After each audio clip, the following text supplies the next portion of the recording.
Hello students, आज अपना topic है EMF, internal resistance and terminal potential difference of cell. सब तो पहला आप देखांगे EMF of the cell. Chapter की स्टार्टिंग विच भी आप पढ़ के आए सी दैट ईएमएफ इलैक्ट्रोमोटिव फोर्स भी कह दिंने आप इसनू। It is the maximum potential difference between two electrodes of a cell when no current is drawn from the cell। मतलब साडे कोल एक ओपन सर्किट है, ओपन सर्किट सैल कनैक्टेड है। हुण जेड़ा वी there is no current drawn from the cell, क्योंकि सर्किट ओपन है, करंट फ्लो नहीं कर रहा। सैल दे विच जिहड़ी कैमिकल एनर्जी स्टोर्ड है वो किसी होर एनर्जी की फॉर्म दे विच कन्वर्ट नहीं हो रही, या तुसीं कह लो कि जिहड़ी कैमिकल एनर्जी है सैल दी वो electrical energy they which convert नहीं हो रही। सो सैल जिहड़ा यूज नहीं हो रहा, it is not in use. So जो ओपन सर्किट होगा तो जिहड़ा सैल कनैक्टेड होएगा उस ओपन सर्किट दे विच, तां उदों जिहड़ा सैल है it will not be in use. At that time the potential difference between the two electrodes of the cell, उदों असीं की कहांगे ईएमएफ ऑफ द सैल। ਹੁਣ ਆਪਾਂ ਨੂੰ ਪਤਾ ਕਿ ਜਿਹੜਾ ਸੈੱਲ ਹੈ ਇਹ ਹੈ ਸੋਰਸ ਆਫ ਈਐਮਐਫ।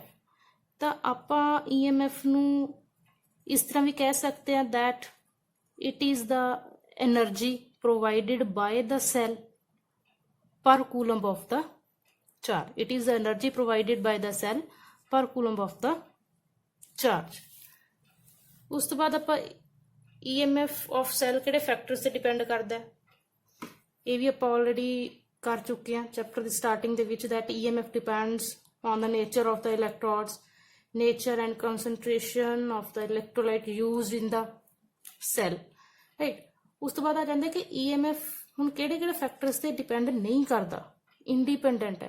ये ऊपर आपां देखिया कि EMF depends on the nature of electrode and depends on nature and concentration of electrolyte, but it is independent of quantity of electrolyte कि कितनी क्वांटिटी इलैक्ट्रोलाइट दी है प्रेजेंट इन द सैल, उससे डिपेंड नहीं करता।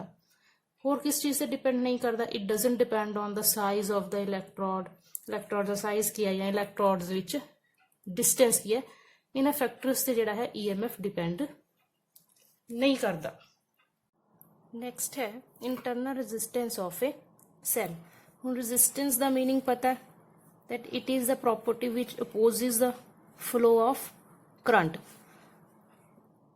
ਅਸੀਂ ਪੜ੍ਹ ਰਹੇ ਹਾਂ internal resistance of a cell. So cell ਦੀ ਵੀ ਕੋਈ ਆਪਣੀ रेजिस्टेंस ਹੋਏਗੀ ਜਿਸਨੂੰ ਅਸੀਂ ਕਹਾਂਗੇ internal resistance of cell. So it is defined as the resistance offered by electrolyte and electrodes of a cell to the passage of electric current through it। ਹੁਣ ਜਿਹੜੀ इंटरनल रेजिस्टेंस है वो किहड़े-किहड़े फैक्टर्स ते depend करती है। Like it depends on the distance between the electrodes, भी electrodes दे विच distance कितना है, ठीक उस ते डिपेंड करती है। सैकेंड है nature, concentration and temperature of electrolyte. Third आ जाता है कि इलैक्ट्रोड्स दी नेचर की है। फिर आ जाता है area of electrodes immersed in electrolyte, electrolyte दे विच कितना जिहड़ा एरिया इलैक्ट्रोड्स दा वो इमर्स्ड है। सो इन फैक्टर्स ते जिहड़ी है इंटरनल रेजिस्टेंस डिपेंड करती है। जे डिस्टेंस, डिस्टेंस किवें डिपेंड है, जे डिस्टेंस ज़्यादा इलैक्ट्रोड्स दे विच तां रेजिस्टेंस भी की होएगी ज़्यादा होएगी। मतलब रेजिस्टेंस जिहड़ी इंटरनल रेजिस्टेंस है that is directly proportional to the distance between the electrodes. तुसीं कह सकते हो कि जिहड़ी इंटरनल रेजिस्टेंस है, internal resistance that is directly proportional to the distance between the electrodes. उस बाद कॉन्सनट्रेशन एंड टैंपरेचर ते हुण मैं पिछे ईएमएफ दे केस च भी एक्सप्लेन किया कि कॉन्सनट्रेशन ज़्यादा होएगी तो रेजिस्टेंस जिहड़ी घट होएगी, रेजिस्टेंस घट होएगी तो ज़्यादा करंट फ्लो करेगा। तो तुसीं इत्थे कह सकते हो कि जिहड़ी इंटरनल रेजिस्टेंस है वो टैंपरेचर एंड कॉन्सनट्रेशन दे इनवर्सली प्रोपोर्शनल है। And area of electrode immersed in the electrolyte, ਏਰੀਏ ਦੇ ਵੀ ਕੀ ਹੈ ਇਨਵਰਸਲੀ ਪ੍ਰਪੋਰਸ਼ਨਲ। ਆਪਾਂ ਚਲੋ ਇੱਥੇ ਲਿਖ ਲੈਂਦੇ ਹਾਂ ਕਿ ਫਸਟ ਪੁਆਇੰਟ ਦੇ ਵਿੱਚ ਕਿ ਜਿਹੜੀ ਇੰਟਰਨਲ ਰੈਜ਼ਿਸਟੈਂਸ ਹੈ, internal resistance, it is directly proportional to the distance between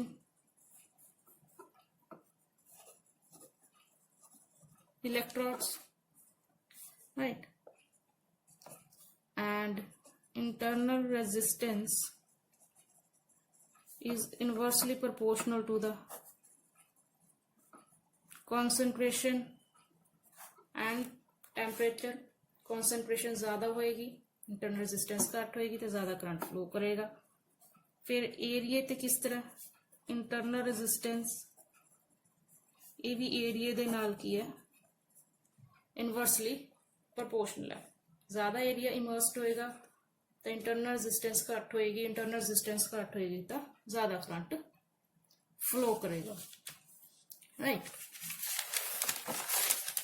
next topic आ जाता है टर्मिनल पोटेंशियल डिफरेंस। ਹੁਣ ਇਸ ਦੇ ਵਿੱਚ ਕੀ ਹੈ ਕਿ ਜਦੋਂ ਅਸੀਂ ਸਰਕਟ ਨੂੰ ਕਲੋਜ਼ ਕੀਤਾ ਹੋਇਆ, ਜਦੋਂ ਸਰਕਟ ਕਲੋਜ਼ਡ ਹੈ ਤਾਂ ਜਿਹੜਾ ਸੈੱਲ ਕਨੈਕਟਡ ਹੈ ਸਰਕਟ ਦੇ ਵਿੱਚ ਉਸ ਨੂੰ ਹੁਣ ਅਸੀਂ ਯੂਜ਼ ਕਰ ਰਹੇ ਹਾਂ। It is in use means some current is drawn from the cell. ਹੁਣ ਇਸ ਦੀ ਜਿਹੜੀ ਕੈਮੀਕਲ એનર્ਜੀ ਹੈ ਉਹ ਇਲੈਕਟ੍ਰੀਕਲ એનર્ਜੀ ਦੇ ਵਿੱਚ ਕਨਵਰਟ ਹੋ ਰਹੀ ਹੈ।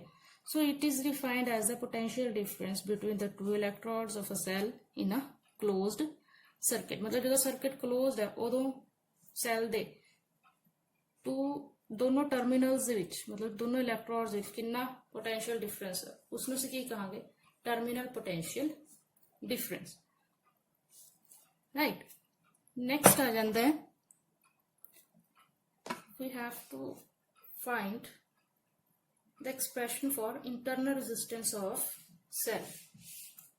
ठीक, तो उस वास्ते ऐसे जड़ा है सर्किट ड्रॉ किते ने तो सर्किट दे देख सकते हो कि एक्सटर्नल रेजिस्टेंस आर कनेक्टेड है, कैपिटल आर दे नाल डिनोट कर रहे हैं।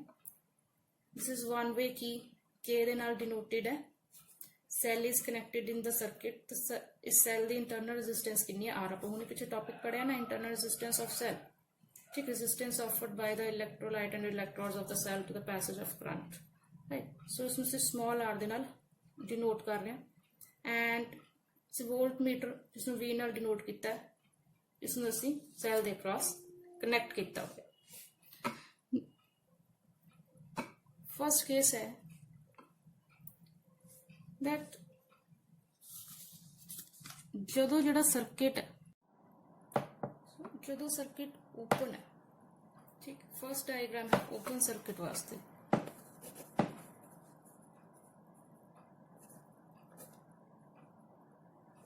When the circuit is open मतलब की है ओपन है, ठीक। So circuit is open, circuit open है तो जिहड़ा सैल है it is not in use नहीं हो रहा, no current is drawn from the cell.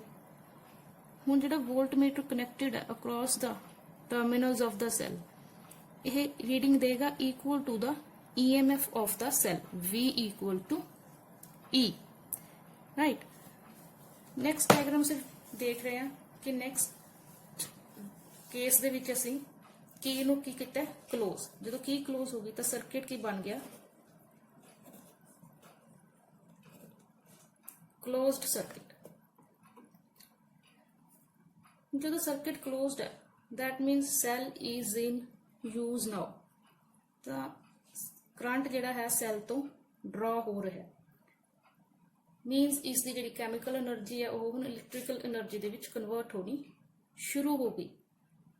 हुण जिहड़े वोल्ट मीटर जिसनूं असीं V दे नाल शो कीता ते across the two terminals of the cell connect कीता, हुण ओह रीडिंग शो करेगा less than the EMF of the cell. EMF नूं असीं कैपिटल E दे नाल डिनोट कर रहे हैं, राइट।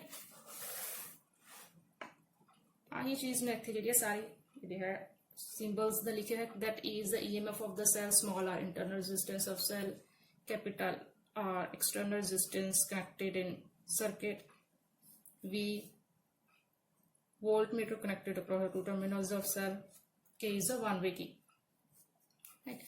जेड़ा केस है that when K is closed, circuit की हो जाएगा closed,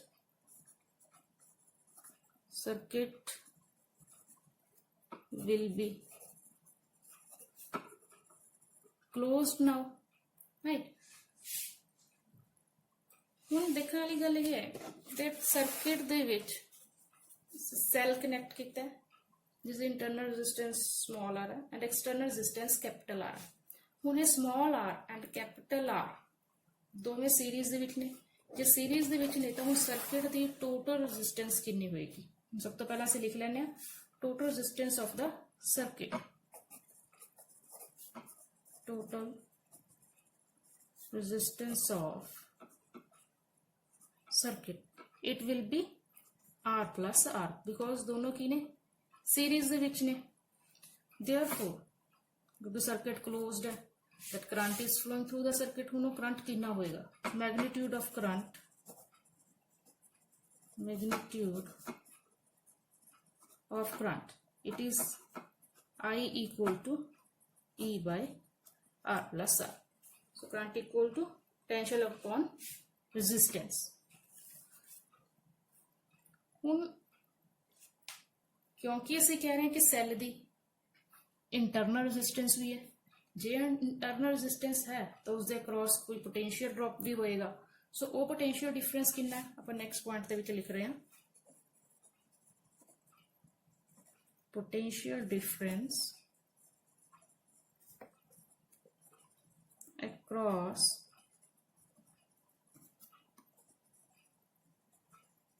internal resistance of cell, it will be, जिसे small r ਦੇ ਨਾਲ denote ਕਰਦੇ ਹਾਂ, it will be sorry internal resistance ਨੂੰ ਅਸੀਂ ਜਿਹੜਾ small r ਦੇ ਨਾਲ denote ਕਰਦੇ ਹਾਂ, internal resistance it will be I into R। चलो इसे नहीं भी लिख दे अगर confusion create हो रही है। So potential difference across internal resistance of cell, it is equal to I into small r, right? क्योंकि circuit closed है,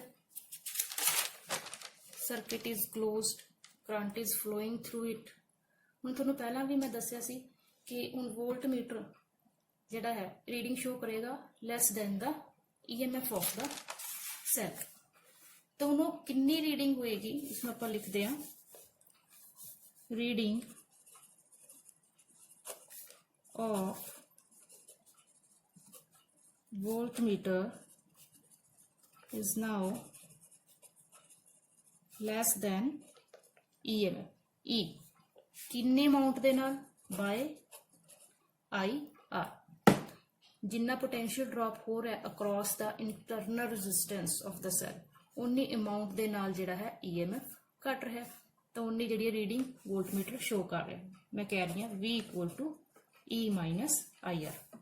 ठीक, मार्क दिस इक्वेशन एज 2।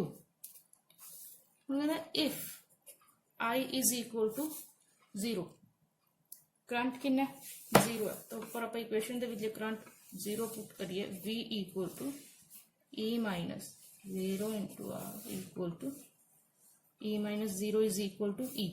तो मतलब की है कि जो करंट फ्लो कर ही नहीं रहा तो V किस दे इक्वल आ रहा है साडे को E दे इक्वल आ रहा है। मीनस जिहड़ा है कोई करंट ड्रॉ नहीं हो रहा सैल तो, राइट। फिर सर्किट देख रहे हैं जिहड़ा ए पॉइंट है ये सेम पोटेंशियल ते है as the positive electrode and B point is at same potential as the negative electrode. हम इसका मतलब की है that terminal potential difference of the cell, terminal potential difference of the cell is now equal to the potential drop across the resistance R। ठीक है, आपसे कह लो potential difference between the points A and B। तो आप इत्थे लिख रहे हैं इसी चीज में आप इत्थे लिख लेने that the terminal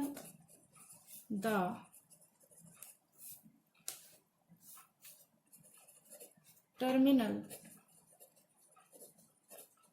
potential difference of a cell is equal to the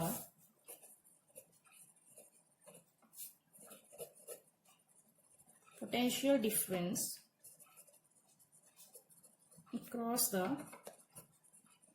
external resistance R. Just कह लो that is potential difference between points A and B. कितना होएगा V is equal to IR. ਹੁਣ ਇੱਥੋਂ ਜਿਹੜਾ ਆਪਾਂ I ਦੀ ਵੈਲਿਊ ਕੱਢ ਲੈਣੇ I equal to V by R. ਹੁਣ ਅਸੀਂ ਇਸ ਵੈਲਿਊ ਨੂੰ ਇਹਨੂੰ ਚਾਹੇ ਆਪਾਂ ਇਕੁਏਸ਼ਨ 3 ਕਹਿ ਲੈਣੇ ਆ. ਪੁੱਟ ਇਕੁਏਸ਼ਨ 3 in equation 2 या ਅਸੀਂ कह लो put the value of I in equation 2. So कह लो from equation 2 is V equal to E minus. तो हम ਅਸੀਂ रीअरेंज कर लेने आ E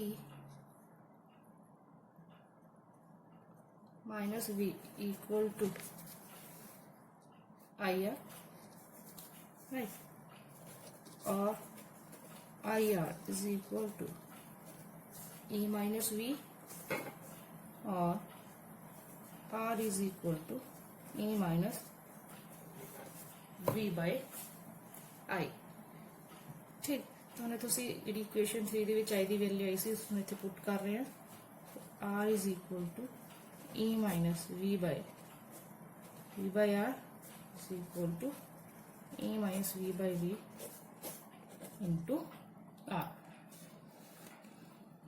सो इत्थे साडे कोल रिलेशन आ गया.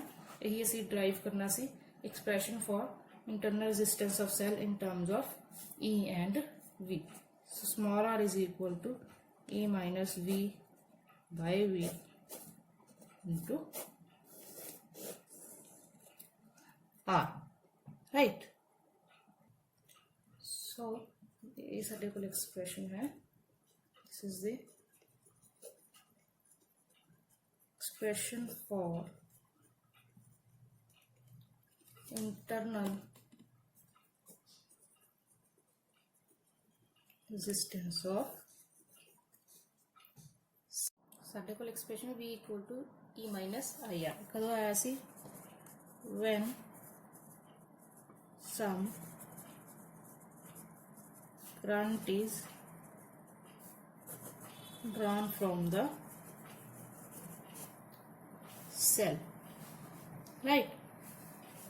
ਹੁਣ ਤੁਸੀਂ ਸੁਣਿਆ ਹੋਊਗਾ ਕਿ ਸੈੱਲ ਦੋ ਤਰ੍ਹਾਂ ਦੇ ਹੁੰਦੇ, ਇੱਕ ਪ੍ਰਾਇਮਰੀ ਤੇ ਇੱਕ ਸੈਕੰਡਰੀ. ਸੈਕੰਡਰੀ ਸੈੱਲ ਦੇ ਵਿੱਚ ਕੀ ਹੁੰਦਾ, ਜਦੋਂ ਅਸੀਂ ਉਹਨਾਂ ਨੂੰ ਚਾਰਜ ਕਰਦੇ ਹਾਂ ਸੈਲਸ ਨੂੰ ਰੀਚਾਰਜ ਕਰ ਸਕਦੇ ਹਾਂ. So during the charging of the cell, during the charging of the cell, तो साडे कोल टर्मिनल पोटेंशियल डिफरेंस कितना होगा, terminal potential difference V is equal to E plus IR. So during the discharging of the cell, V equal to E minus IR potential difference होगा. During the charging of the cell, terminal potential difference V equal to E plus IR. एक होर छोटा जिहा जिहड़ा point है note करने वाला, ਅਸੀਂ एक टर्म यूज करते हैं जिसनूं ਅਸੀਂ कहने आ लॉस्ट वोल्टेज. लॉस्ट वोल्टेज क्या है? It is the difference of EMF and terminal potential difference. It is the difference of EMF and terminal potential difference. So A सीगा at the topic EMF internal resistance of cell and terminal potential difference.